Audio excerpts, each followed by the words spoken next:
My wife kept bringing up me every day to babysit while she'd date another man, and when I finally agreed, she immediately regretted it, because when she came back, she found an empty house with no kids, no belongings, no husband.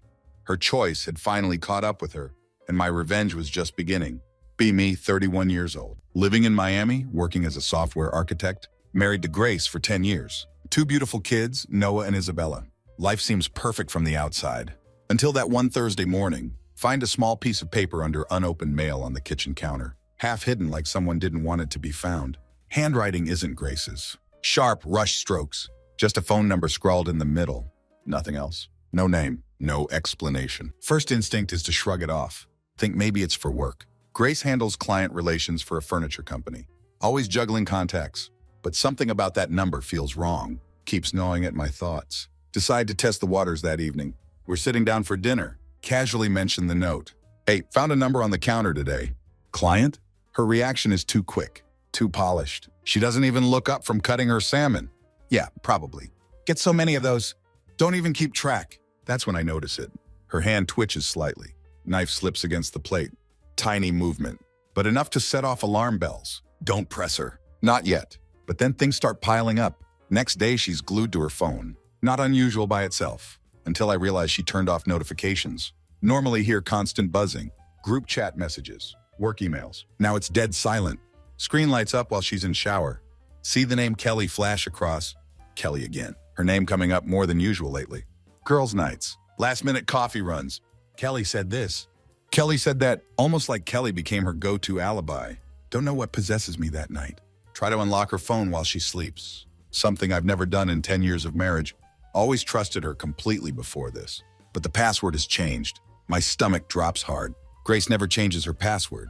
That's when I know I have to dig deeper. Next morning, I pretend everything is fine. She kisses me on the cheek before heading out. Says she's going to check on Kelly's kids. While she runs errands, the moment she leaves, grab the note from the counter. Dial the number. My heart hammers in my chest as the line connects. Yeah? A man's voice. Rough and impatient. I freeze completely. Try to think of something to say. Who is this? Who's asking? He shoots back, clearly annoyed. My mind goes blank. Stammer something about a wrong number. Hang up. My hand trembling as I place the phone back. I'm not imagining things. There's another man. That night I try to confront her. Not directly, but enough to gauge her reaction. How is Kelly's? The kids good? I ask. Watch her carefully. Her response is seamless. Rehearsed perfectly. Yeah, they're great. Kelly's got her hands full though, poor thing. Then without missing a beat, she changes the subject completely. Oh, by the way, I'll be working late tomorrow. We've got a client dinner. Client dinner. Grace had been working at the same job for years. Could count on one hand how many client dinners she'd had, but her tone is casual. Her face unreadable. I don't argue. Instead, I nod. Pretend to believe her, all while my mind races. This isn't going to end with me wondering. I'm going to find out. I know I'm not built for the kind of game I'm about to play, but Grace has forced my hand. The lies, the changed passwords, the late nights. It all screams betrayal. Can't confront her with suspicions alone. Need hard proof. That's when I decide to bring in Lucas. He's more than just a friend. He's the kind of guy who can read people like books, always knowing what makes someone tick. His confident charm would be perfect bait. Perfect for someone like Grace. Call Lucas late one night, after Grace has gone to bed. The words spill out before I can stop myself. Lucas, I need your help. It's Grace. His voice sharpens instantly. What's going on? Lay it all out for him. Every doubt, every sleepless night, every piece of the puzzle that doesn't fit. By the time I finish, he lets out a long sigh. You want me to what, flirt with her? More than that, I admit. My voice drops low. I need you to get close. See if she takes the bait. There's a long pause. You're playing with fire, man. I don't care. I need to know, Lucas agrees reluctantly. The plan is simple. He'll casually bump into her, strike up conversations, see how far she lets things go. First coincidence happens at a coffee shop. One Grace frequents. Lucas texts me afterward. She was nice. Too nice. Smiled a lot. Asked about me. No hesitation when I asked if I'd see her around. My stomach churns reading it, but I tell him to keep going. Next meeting is at her gym. Grace had just joined a few weeks ago. Not hard for Lucas to show up. Pretend he recently signed up too. He strikes up a conversation near the treadmills. That night he calls me. She's comfortable with me, he says bluntly. Not just polite, flirty. What kind of flirty? I ask. Try to keep my voice steady. The kind where she holds eye contact too long, laughs too hard at my jokes, lingers when she touches my arm. My hands clench into fists. Keep pushing. The third encounter is the turning point. Grace is supposedly meeting Kelly for drinks, but Lucas is already in place at the bar, the one I suspected they'd go to. He texts me at 9:30. She's here, alone. No Kelly in sight. I stare at the message, my heart pounding. What's she doing? Sitting with me. We're talking. I can't think straight. My mind conjures images, them laughing together, her leaning in close, her hand brushing his. Every text that follows twists the knife deeper. She's telling me how you don't notice her anymore. She's complaining about how boring things have gotten at home. She said I'm easy to talk to, that she feels a spark. And then the final text of the night. She kissed me. I stare at my phone, my stomach flipping over and over. Type and delete half a dozen messages. Finally reply. Are you sure it wasn't just the drinks talking? She wasn't drunk, Lucas replies. She wanted it. The words hit like a hammer. Grace had kissed him. Not accidentally. Not in a moment of weakness. Deliberately. When Grace comes home that night, she's all smiles. Acting like nothing's wrong, kisses me on the cheek. Her lips warm. Her tone light. As she tells me Kelly had the best stories tonight. I force myself to play along. But inside I'm unraveling. The next day, Lucas and I have a long talk. She's ready to go further, he says. You want me to keep this up? The logical part of me screams that I have enough. Kiss was bad enough. Why dig deeper? But the other part, the one that needs answers, can't let it end there. Yeah, I say, my voice barely above a whisper. Keep going. The moment I say it, feel something in me crack. Not sure if it's my sanity or the last bit of trust I had in my wife. Either way, there's no turning back now. Lucas's updates become a sick kind of ritual. Every time I see his name pop up on my phone, feel a mix of dread and adrenaline. Know what he's doing isn't going to end well. For me, for her, for us, but need to see it through. No matter how much it hurts. 2 nights later, Grace tells me she has to stay late at work. Her tone casual, almost too casual. As she kisses me on the cheek, tells me not to wait up. I stare at her as she walks out the door, a gnawing sense of unease taking over. By now, I don't even bother to pretend to believe her. Text Lucas as soon as her car disappears down the street. She's out, let me know. Lucas doesn't disappoint. At 8:15 p.m., he texts, we're at that rooftop bar downtown. She's all over me, all over him. My mind latches onto those words, imagining her leaning in close, laughing, touching his arm, her wedding ring glinting in the dim light. What's she saying? I type back. She's telling me how different I am from you. How exciting it is to talk to someone who gets her. The message hits me like a brick to the chest. Sit there staring at the screen, a hollow ache spreading through me. It's worse than I thought. At 10:45 p.m., Lucas sends another message. She's asking to go somewhere quieter. What do you want me to do? I freeze completely. This is it, the moment of no return. I had given him permission to test her boundaries, but now those boundaries were shattering in real time. Feel sick to my stomach. My heart screams at me to tell him to stop, to get out of there. But my brain, cold and relentless, wants the truth. Go, I type. Take her wherever she wants to go. Lucas doesn't reply for a while. I sit in the dark living room, the silence crushing me. Can't even bring myself to check the clock. Minutes stretch into hours, each one more unbearable than the last. Finally, at 2:18 a.m., my phone buzzes. It's Lucas. She's not coming home tonight. I read the message 3 times, my stomach twisting. Where is she? I type back. My place, comes the reply. Nothing happened. I slept on the couch, but she wanted to stay. Said she couldn't go back to you tonight. I throw my phone across the room. It hits the wall with a dull thud. Falls to the floor, the screen glowing faintly in the darkness. I bury my face in my hands. Try to make sense of what I'm feeling. Anger, hurt, betrayal. A small bitter part of me even feels relieved. I finally have the proof I needed. Grace comes home at 7:30 the next morning. Her hair is disheveled, clothes wrinkled, dark circles under her eyes. She walks into the kitchen, where I'm sitting, sipping coffee, pretending to read the news. Hey, she says, her voice tired but calm. Long night at work. Ended up crashing at Kelly's. Didn't want to wake you. I stare at her, my coffee cup frozen halfway to my lips. Kelly, her damn go-to excuse. Oh, I say, keep my tone casual. You should have called. I would have brought you something. She smiles weakly and shrugs. Didn't think it was a big deal. No big deal. I want to laugh, scream, or throw the mug across the room. But I don't. Instead, I nod and say, glad you're home. Inside, I'm already planning my next move.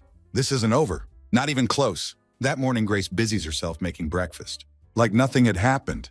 Can feel the tension boiling inside me. Her casual lies, her rehearsed excuses. She doesn't even flinch anymore when she tells them, watching her pour coffee, humming softly to herself. While my mind spirals. It's almost too much to bear, but I'm not going to explode. Not yet. Need to be strategic. Deliberate. Hey, I say. Keep my tone light. Lean against the counter.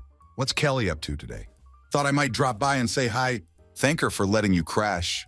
Grace freezes. Her hand mid-reach for the sugar. It's subtle. A split-second hesitation, but enough to make my stomach twist. Oh, she's busy, she says quickly. Not meeting my eyes. Taking her kids to some birthday party or something? You know how she is. Always running around. I nod slowly, pretending to consider her words. But inside I'm seething. The cracks in her story are obvious. But she doesn't think I'd push. You seem tired, I say. Switching gears. Rough night at work? Yeah, she replies. Exhaling dramatically. The client meeting went late, and then Kelly and I had a couple of drinks. You know how it is. Girl talk turns into hours before you even realize it. She smiles at me then, like she believes her own lie. I smile back, biting my tongue so hard I taste blood. After breakfast, I excuse myself, claiming I need to run errands. Get into my car. Park 2 blocks away. Call Lucas. She's lying through her teeth, I say, gripping the steering wheel so tightly, my knuckles turn white. She told me she was at Kelly's last night. Lucas sighs on the other end of the line. Of course she did. Listen, do you want me to call her out or wait for you to handle it? No, I say firmly. Don't say a word. I'll deal with her. But how? That's the question. Every time I imagine confronting her, picture her deflecting, gaslighting, twisting the situation, until I look like the paranoid, insecure husband. If I want to corner her, need undeniable proof. Decide it's time to up the stakes. That night while Grace is in the shower, I go through her bag. Not proud of it, but at this point, pride is the least of my concerns. Her phone isn't in there. But I find something else. A folded receipt from a restaurant downtown, not for 2 coffees. Or a light lunch. No, this is a dinner receipt for 2, expensive wine. A shared dessert. Late night timestamp. It isn't from the night before. It's from a week ago. A night she told me she was working late. My blood runs cold as I stare at the name of the restaurant. When Grace comes out of the bathroom, her hair wrapped in a towel. I'm sitting on the bed, with the receipt in my hand. What's this? I ask.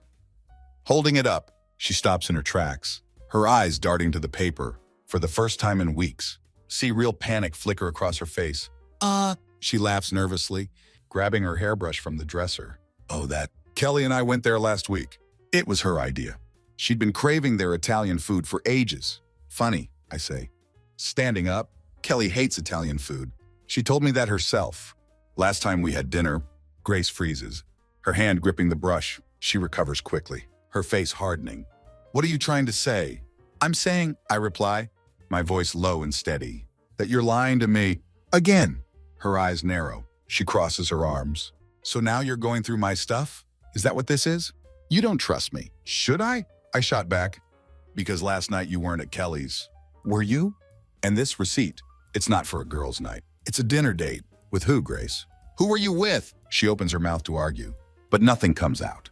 For the first time, she doesn't have a ready excuse. Instead, she glares at me, her jaw tightening. I don't have to explain myself to you, she snaps, her voice rising. You're acting like a lunatic. Do you even hear yourself? Spying, snooping. You're suffocating me, Adrian. I take a step closer, my voice calm but cold. You're deflecting. Typical, but I'm done playing this game.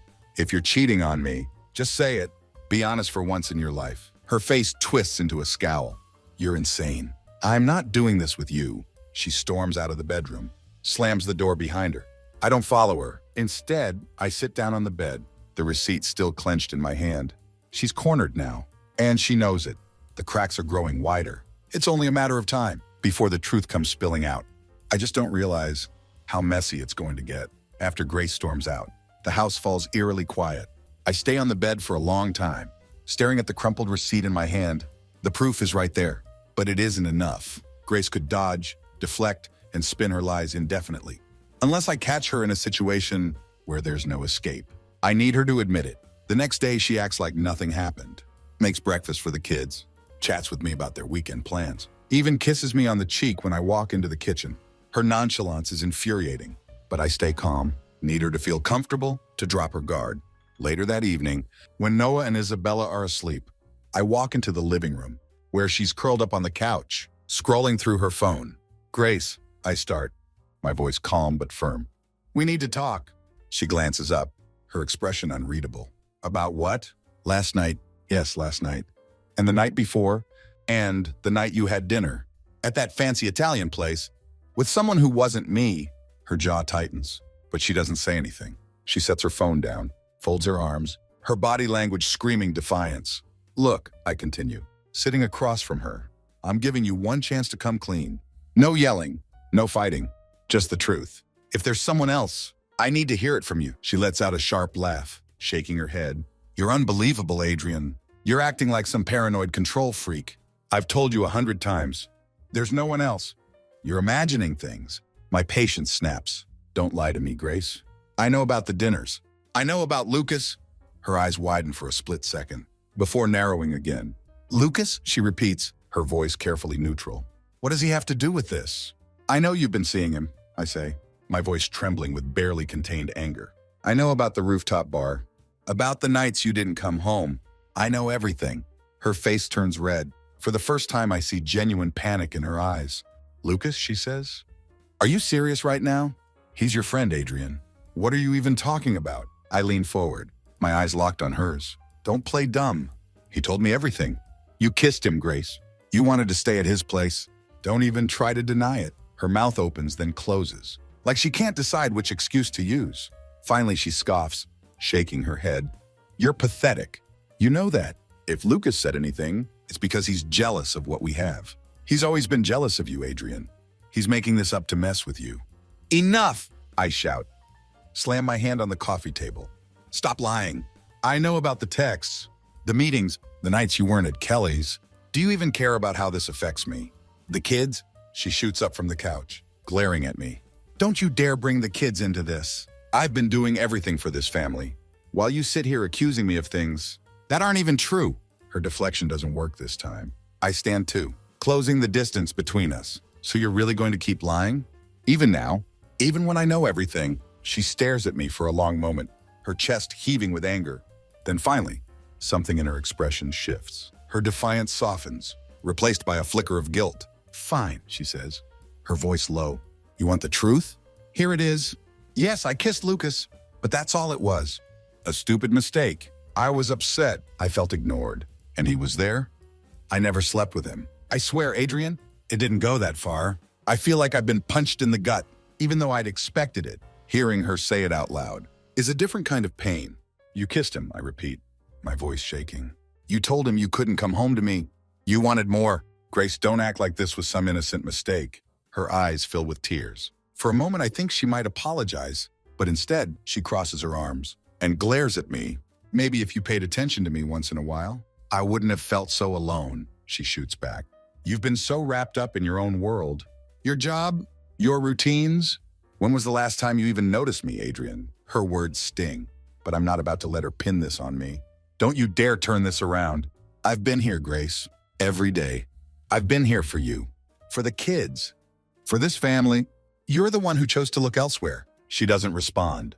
Instead, she turns, storms out of the room, slams the bedroom door behind her. I stand there breathing hard, my fists clenched at my sides. The truth is out, but it doesn't feel like a victory. It feels like the beginning of the end. The guilt, the lies, the betrayal. It's all spilling out now, and I'm not sure either of us will survive it. I don't sleep that night. Every time I close my eyes, I see her with Lucas, laughing, leaning in close, kissing him. Her words play on a loop in my mind. Maybe if you paid attention to me, like this was somehow my fault. Around 3 a.m., I can't take it anymore. Grab my keys and drive, not knowing where I'm going, just needing to get out of that house. My thoughts race as I replay the argument. Her lies, her excuses. She'd admitted to the kiss, but swore it hadn't gone further. Could I believe her? No. The restaurant receipt. The night she didn't come home. The spark she felt with Lucas. There was too much to ignore. She had been lying for months, and every word out of her mouth now felt like poison. Eventually, I park at an empty lot by the beach. Sit there staring out at the water. My chest feels tight, like I can't breathe. This isn't just about her betrayal. It's about everything I'd thought we were, the family we built, the promises we'd made.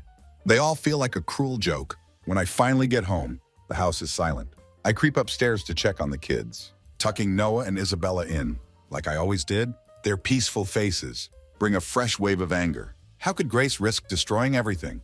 For a fling? I sleep on the couch that night. Or try to... The next morning, Grace comes downstairs, like nothing had happened, her hair pulled back neatly, her makeup flawless, as if she were gearing up for another day of playing the perfect wife.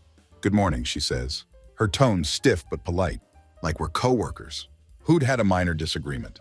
I don't respond. Can't. Instead, I pour myself a cup of coffee and stare out the kitchen window, waiting for her to say something real. After a long silence, she finally speaks. "Adrian, we need to talk about last night." I turn to face her, crossing my arms. "Yeah, we do. But I'm done talking. If all you're going to do is Her face hardens, but there's a flicker of something else in her eyes. Fear, maybe. "I wasn't lying, Adrian. I told you the truth. I kissed Lucas and it was a mistake. That's all it was." I laugh bitterly, shaking my head. "A mistake? You've been sneaking around for months, Grace. You've lied about where you've been, who you were with. You've been saying Kelly's name so much. I'm starting to wonder if she even knows what's going on. And now you want me to believe this is just one stupid mistake?" Her voice rises. "I told you why. I felt invisible, Adrian. I felt like I didn't matter to you anymore. Lucas, he noticed me. He made me feel wanted." "Wanted?"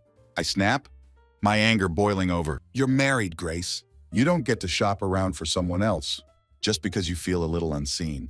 You're supposed to come to me, to work through it with me, not go running to my best friend." She flinches at the words, but instead of apologizing, she doubles down. "You don't understand how it feels to be in my shoes. I'm stuck at home with the kids all day, managing everything, while you're off at work, coming home exhausted, barely saying 2 words to me. What did you expect?" Her words hit me like a slap. She wasn't sorry. She didn't even think she was wrong. "I expected you to honor your vows," I say, my voice low and cold. "I expected you to respect me enough. To be honest, instead you chose to throw away everything we built. For what? A few moments of attention? A spark with someone else?" She looks away, her jaw tightening. "I didn't throw anything away. I made a mistake, and I've been trying to fix it. But you're so focused on blaming me that you're not even listening." "Listening?" I scoff. "I've been listening, Grace. For weeks, I've been listening to your excuses, your lies. I gave you every chance to tell me the truth, and you didn't. So no, I'm not listening anymore. I'm done." Her eyes widen at that last word. "What's that supposed to mean?" "It means," I say, stepping closer, "I'm not going to live like this. I'm not going to be the fool who lets his wife walk all over him, who pretends everything's fine, while she sneaks around with other men." "I'm not sneaking around anymore," she yells, her voice shaking. "I stopped talking to Lucas after the kiss. I chose this family, Adrian. I chose you." "You chose me," I repeat, incredulous. "No, Grace. You chose yourself.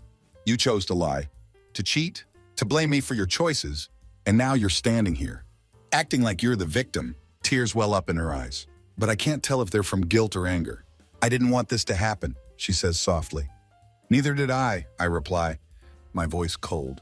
"But it did, and now I have to figure out what to do with the mess you made." She stares at me, speechless for once. I can see the weight of her actions starting to sink in, but it doesn't matter. The damage was done, and there was no going back. I grab my coat and keys. "I'm taking the kids to my mom's for the weekend," I say, heading for the door. "You can stay here and think about what you've done." She doesn't stop me. She just stands there, frozen, as I walk out the door. As I drive away, Noah and Isabella chattering in the back seat.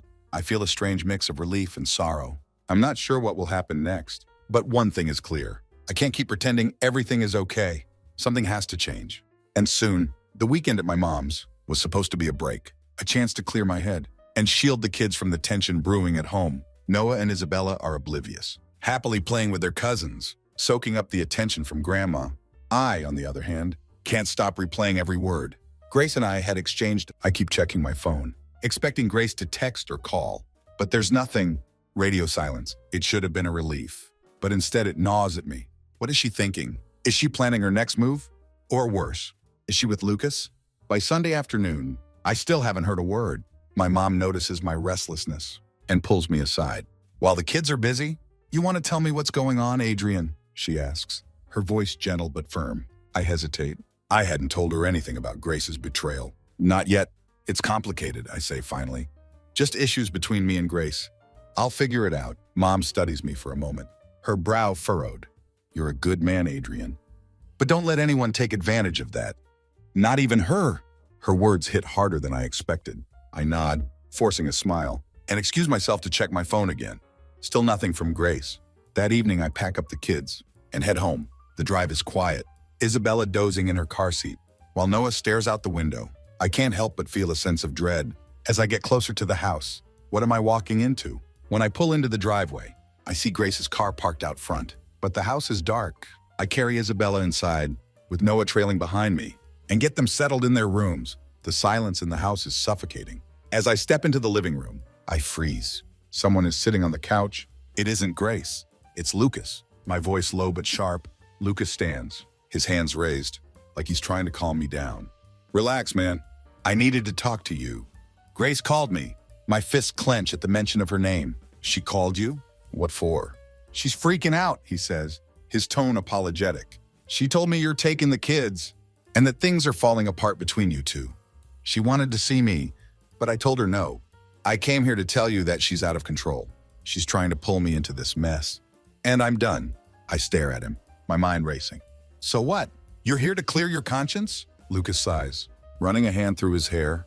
Look, I messed up. I never should have let it get that far with her. But I swear to you, it was just the kiss. I didn't sleep with her. And I didn't want to. She's the one who kept pushing. And now she's spiraling. She's not thinking straight. I laughed bitterly, shaking my head. You expect me to believe that? You went along with my plan to flirt with her, and then you let her kiss you. Now you're here acting like the victim. I'm not the victim, he shoots back, his voice rising. I'm just trying to make things right.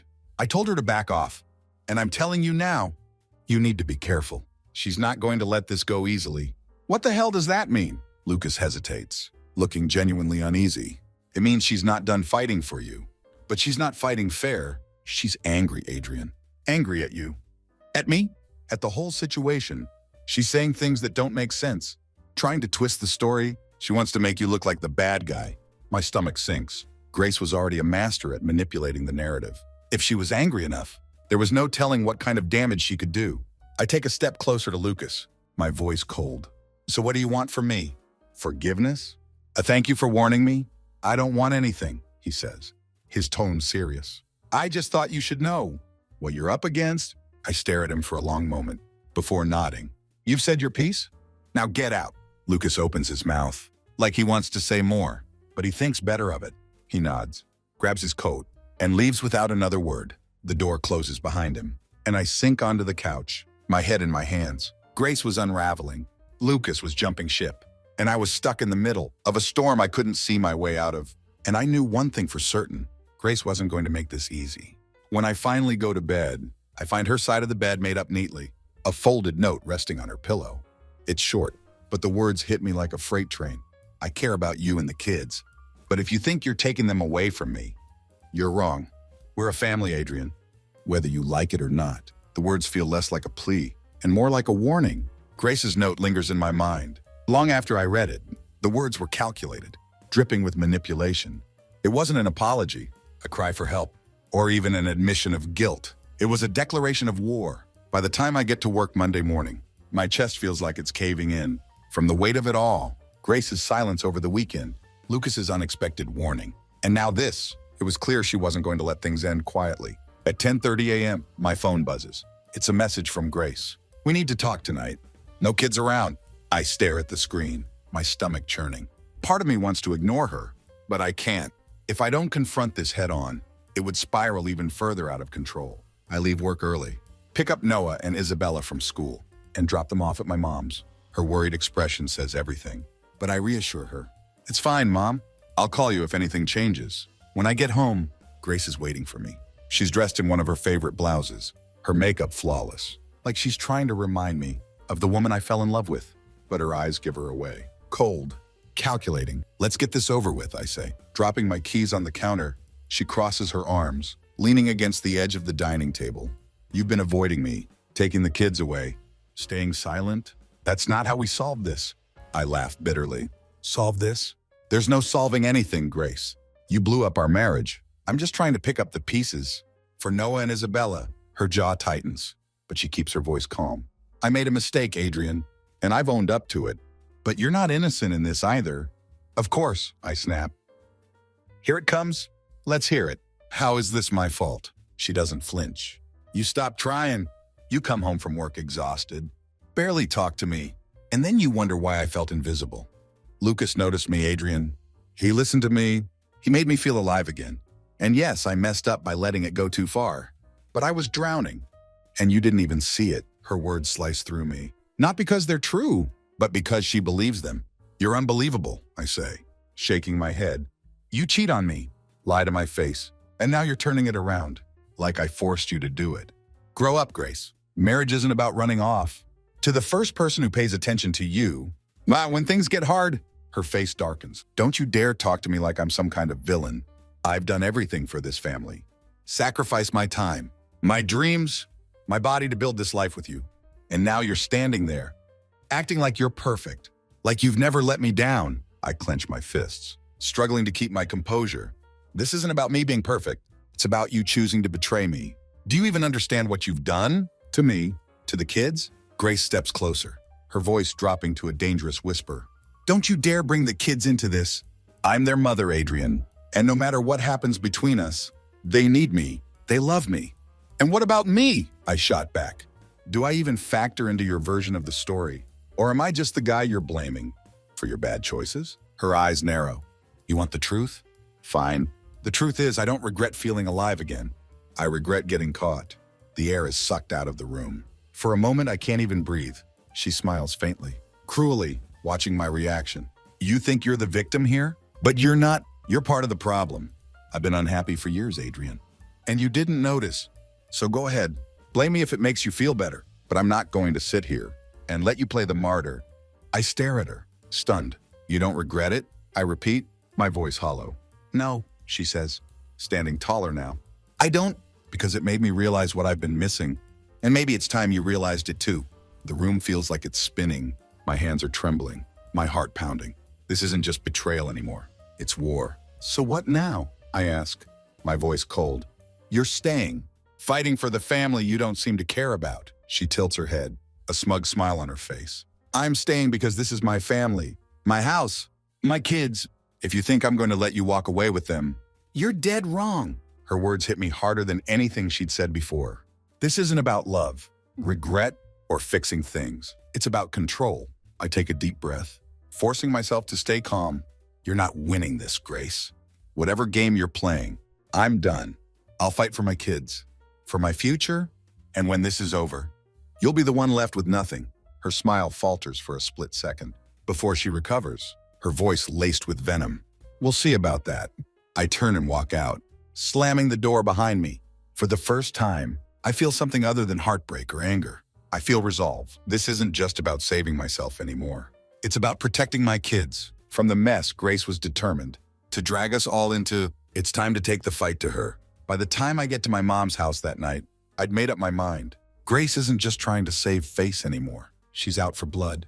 And I can't let her twist this into something it isn't. I won't let her use Noah and Isabella as pawns in her power play. Mom takes one look at me when I walk in and knows something has shifted. The kids are asleep, she says softly. You want to tell me what's going on? This time I don't hold back. I tell her everything. The lies, the affair, the fights. I lay it all out, sparing no detail. By the time I finish, her face is pale, her hands gripping her teacup tightly. She said she doesn't regret it? Mom asks, her voice trembling with disbelief. She doesn't, I say, my voice flat. She regrets getting caught, but that's it. And now she's trying to flip the script. She's already made it clear she's not leaving, and that she'll fight me for the kids.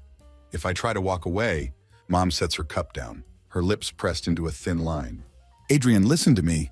You need to protect yourself. Protect those kids. If she's willing to lie about this, she'll lie about anything. I know, I say, nodding. I've already called a lawyer. I'll meet with him tomorrow. Mom leans back in her chair, looking like she wants to say more, but holding back. Finally, she sighs. Hey, you're doing the right thing. Just be careful. Grace isn't going to fight fair. That much was clear. The next morning, I meet with a divorce attorney named Claire. She's sharp, confident, and doesn't waste time sugarcoating anything. You need to start gathering evidence, she says, her pen flying across her notepad. If she's going to contest custody, we'll need proof that she's not fit to have the kids full-time. Do you have anything concrete? Texts, emails, photos. I tell her about Lucas and the messages he'd sent me. I explain how I'd orchestrated the plan to test Grace's loyalty, how it had spiraled out of control, and how Lucas had finally come clean. Claire's eyes narrow as I speak. So your friend is willing to testify that she pursued him? He says he will, I say, though I wasn't entirely sure. Lucas's guilt had been eating at him, and I wasn't convinced. He wanted to stay involved. Good, Claire says, jotting something down. That's a start, but we'll need more. Keep your distance from her. Stay calm, and document everything. Every text, every interaction, especially anything involving the kids. If she tries to use them against you, we need to be ready. I leave the meeting feeling more focused, but also more exhausted. This isn't just a fight to end a marriage. It's a battle for my future and the safety of my children. When I get home later that evening, Grace is waiting for me in the living room. She's holding a glass of wine, her posture relaxed, her expression carefully neutral. Back from your lawyer? She asks casually, swirling the wine in her glass. I freeze in the doorway. How do you know I went to a lawyer? She smirks. You're not exactly subtle, Adrian. And honestly, I don't blame you. But let me save you some time. I'm not going anywhere. You can fight me all you want, but you'll lose. Do you really think any judge is going to side with the guy who works long hours and leaves his kids with their grandmother half the time? My jaw tightens. I'm not going to let you use them against me, Grace. They deserve better than this. Better than you. Her smirk fades, replaced by a glare. Careful, Adrian. You don't want to play dirty with me. I'm not the one who's been spying, snooping, and dragging other people into our marriage problems. That's all on you. I step closer, my voice steady. And yet I'm not the one who cheated. You did this, Grace. You destroyed this family, not me. So don't stand there and act like you're just trying to hold on to control, because you know you're losing. Her face flushes. For a moment, I think she might throw the wine at me, but instead, she sets the glass down and straightens her shoulders. You want to fight, Adrian? She says quietly, her voice venomous. Fine, but don't forget, I know your weaknesses. And when this is over, you'll wish you just stayed quiet. She brushes past me, heading upstairs, leaving her empty threat hanging in the air. I stand there for a long time, my fists clenched, my heart pounding. She was escalating, testing the limits of what she could get away with. But this time I wasn't going to back down. If she wanted a fight, she was about to get one. The storm came faster than I expected. The next morning, I wake up to an email from my boss with the subject line urgent HR matter. My stomach drops. I open it to find a formal request for a meeting later that day with no explanation attached. When I arrive at work, I'm escorted into a conference room where the head of HR and my manager are waiting. Their expressions are grim, their body language stiff. Have a seat, Adrian, HR says, gesturing to the chair across from them. I sit down, my mind racing. What's going on? The HR manager slides a printed document. Across the table, it's a formal complaint. My eyes scan the words, my heart pounding. Harassment, hostile behavior, inappropriate communication. The complainant, Grace. She contacted us yesterday. HR says they're tone neutral. She claims that you've been creating a toxic environment at home and that it's been affecting her mental health and safety. She mentioned specific instances of alleged verbal aggression and said she's worried about the children's well-being as well. I can't breathe. I stare at the paper, my hands shaking. This is a lie, I say, my voice cracking. HR remains professional but firm. We're not here to determine the truth of her allegations. However, given the nature of the complaint, we're obligated to take this seriously. For now, we're putting you on paid leave while we investigate. Investigate what? I snap, my anger boiling over. This has nothing to do with work. She's trying to destroy me because of what's happening in our marriage. You can't seriously be entertaining this. HR exchanges glances. We understand this is a sensitive situation, but if the allegations are true, it's possible they could affect the company's reputation. We'll need time to review everything. We advise you to focus on resolving things at home. In the meantime, I leave the office in a daze, my thoughts spinning. This was Grace's first strike, a calculated attack designed to hit me where it hurt. She wasn't just coming after me personally. She was trying to dismantle my livelihood. When I get home, Grace is in the kitchen, sipping coffee like it's any other day. She doesn't even look up as I walk in. You really did it, I say, my voice shaking. She sets her mug down and turns to face me, her expression calm. Did what? Don't play dumb, I snarl. You filed a complaint with my company. You're trying to ruin my career now. She tilts her head, her lips curling into a faint smile. I told you, Adrian. You don't want to fight me. You pushed me into a corner, and I'm just defending myself. Defending yourself? I laugh bitterly, the sound almost manic. You're accusing me of harassment, of being a threat to the kids. Do you even hear how insane that sounds? Grace shrugs. I'm not lying, Adrian. You've been aggressive, controlling. You think the kids don't pick up on that? They're already asking why. You're so angry all the time. My hands clench into fists. You're making this up, Grace. You're lying to hurt me. And for what? Because I won't roll over and let you keep living in this fantasy where you're the victim. Her expression darkens. You think you can take everything from me? The house? The kids? My life? No. You're not going to win this, Adrian. I won't let you. I take a step closer, my voice dropping to a dangerous whisper. You're playing a dangerous game. You think you can manipulate everyone? But people will see through you. The lies, the fake victim act, it's all going to come crashing down. She holds her ground, her voice just as sharp. And what are you going to do? Hit me? Yell at me? Go ahead, Adrian. Prove me right. I step back, disgusted. You're sick, Grace. You've poisoned everything we built, and now you're trying to drag me down with you. Her smirk returns, cruel and triumphant. If I'm going down, Adrian, I'm not going alone. I leave the house, slamming the door behind me. My head is pounding, my hands trembling. I need to think, to breathe, to figure out my next move. Grace had made her first strike, and it was a good one. She turned my workplace into a battleground and painted herself as the victim in front of the people who controlled my paycheck. But this wasn't over, not by a long shot. If she wanted war, she was going to get it. And this time, I wasn't going to pull any punches. Sitting in my car outside the house, I feel the weight of Grace's words pressing down on me. She'd thrown the first major punch, and it had landed hard, but I wasn't beaten. Not yet. The HR leave stung, but I had a plan. I pull out my phone and dial Lucas. He picks up after a few rings. Adrian, look, if this is about Grace, it is, I interrupt. And I need your help. There's a long pause. Man, I don't know. Things are already messy enough. If she finds out I'm still talking to you, she'll destroy me. Yeah, I finished, my voice sharp. She's working on that. But this isn't just about me. She's trying to use the kids against me, Lucas. She's lying to everyone, including my job, and painting me as some kind of monster. I need someone who knows the truth, someone who saw her for what she really is. Lucas exhales heavily on the other end. What do you want me to do? Come clean, I say bluntly. All of it. The rooftop bar, the kiss, the messages. I need a written statement, something that proves she's not the victim she's pretending to be. Lucas hesitates. You know this is going to make my life hell, right? If she finds out, she'll drag me into the mud with her. I'll take the heat, I say. Just back me up. I can't do this without you. After a long pause, he finally says, Fine, I'll do it. But you owe me, Adrian. Big time.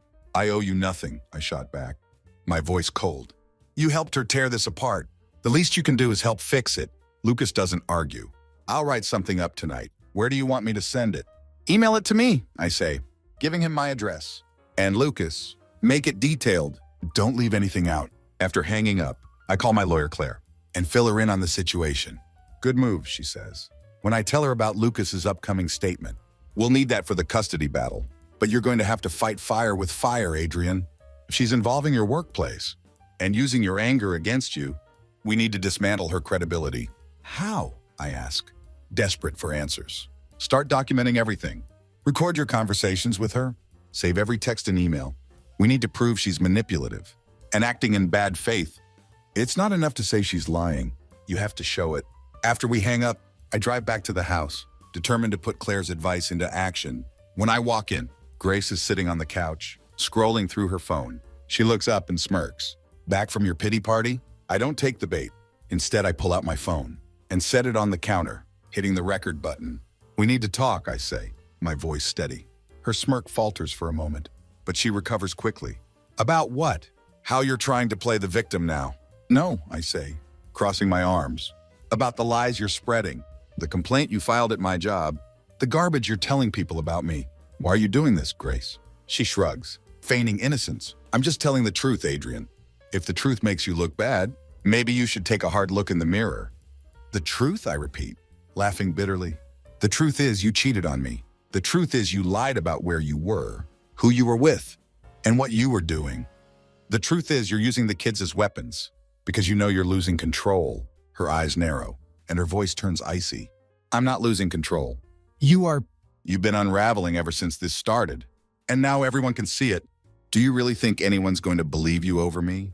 I step closer, keeping my voice calm. I don't need them to believe me, Grace. I just need the evidence. And believe me, I'm getting it. Every lie, every manipulation, it's all coming out. She flinches, but her defiance quickly returns. Go ahead, Adrian. Record me. Spy on me. Do whatever you think will help. Your little crusade. But at the end of the day, I'm still their mother. No judge is going to take Noah and Isabella away from me. We'll see about that, I say, turning and walking out of the room as I sit in my home office, waiting for Lucas's statement to hit my inbox. I feel something I hadn't felt in weeks. Clarity. Grace had drawn the battle lines, but I wasn't going to back down. This wasn't just about me anymore. It was about protecting my kids from her toxic games and rebuilding the life she tried to destroy. When the email notification finally comes through, I open it and read Lucas's statement. It was brutal, honest, and damning. Everything I needed. It was time to turn the tide. With Lucas's statement in hand, I know it's time to make my move. I spend the next 2 days working closely with Claire, gathering every piece of evidence I could find. Grace's lies, her erratic behavior, her blatant manipulation. It was all laid out in a damning timeline. Lucas's statement was the crown jewel. He'd gone all in, detailing how Grace pursued him, the nights she lied about being at Kelly's, and the kiss that was far from a momentary lapse in judgment. He even included screenshots of messages she'd sent him, messages where she complained about me and hinted at wanting more from him. It was airtight. The custody hearing comes faster than expected. Grace's confidence is on full display that morning as she waltzes into the courthouse, her lawyer at her side. She doesn't even glance my way, but I see the smug smile she wears, as if she'd already won. But the moment the hearing begins, her mask starts to slip. Claire is a force of nature, presenting our case with surgical precision. She opens with Lucas's statement, laying out Grace's infidelity and her willingness to jeopardize the stability of our family. The screenshots are displayed for the court. Leaving no room for misinterpretation, Grace's lawyer tries to object, claiming it was irrelevant. But Claire shuts him down. This goes to her character, she argues. She has consistently lied, manipulated, and acted against the best interests of her children and her marriage. This isn't about her mistakes. It's about the pattern of behavior. That proves she's unfit for full custody. Grace's face turns pale as Claire continues presenting our evidence. Recordings of Grace admitting to using the kids as leverage, messages where she admitted to lying about her whereabouts, and even details of the false HR complaint. When it's Grace's turn to speak, she stumbles. Gone is the confident woman who had taunted me in our kitchen. In her place was someone scrambling to defend herself. She denies everything, claiming Lucas's statement was a fabrication and that I'd coerced him into lying. But the damage was already done. Lucas himself appeared via video testimony, confirming every word of his statement. He didn't mince words, painting Grace as a manipulative, self-serving liar who had pursued him relentlessly. When asked why he came forward, his answer was simple: because Adrian deserved to know the truth. And because those kids deserve better. The final nail in her coffin comes when the judge questions Grace directly. The judge fixes Grace with a stern look. Mrs. Reeves, he says, you've claimed that Mr. Reeves has created a toxic environment, yet the evidence provided contradicts your claims. Can you explain why you filed a complaint with his employer if it had no direct connection to his parenting or this case? Grace falters, her hands shaking. I was trying to protect myself, she stammers. He's been unstable, and I thought. The judge cuts her off. Protect yourself or gain leverage in this custody dispute? Because based on the evidence, it appears the latter is true. Grace's lawyer jumps in, but it's too late. The damage is irreversible.